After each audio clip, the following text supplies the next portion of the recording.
بسم الله الرحمن الرحيم سأل سائل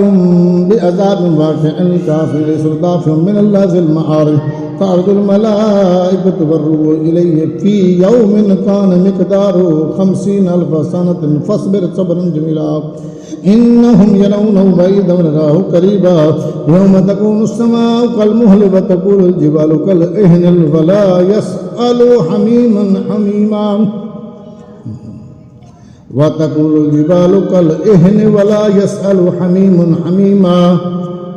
يبصرونهم يود المجرم لو يفتدي من عذاب يومئذ ببنيه وصاحبته وأخيه وفصيلته التي تؤويه ومن في الأرض جميعا ثم ينجيه كلا إنها لظى نزاعة للشوى تدعو من أدبر وتولى وجمع فأوعى إن الإنسان خلق هلوعا إذا مسه الشر جزوعا وإذا مسه الخير منوعا إلا المصلين الذين هم على صلاتهم دائمون والذين في أموالهم حق معلوم للسائل والمحروم والذين يصدقون بيوم الدين والذين هم من عذاب ربهم مشفقون إن عذاب ربهم غير مأمون والذين هم لفروجهم حافظون إلا على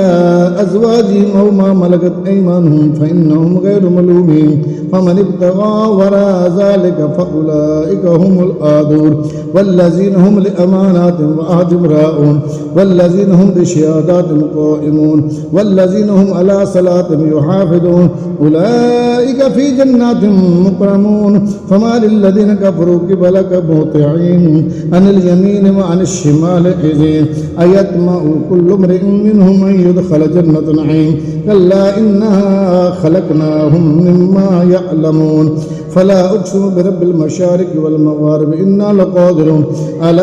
أن نبدل خيرا منهم وما نحن بمسبوقين فذرهم يخوضوا ويلعبوا حتى يلاقوا يومهم الذي يوعدون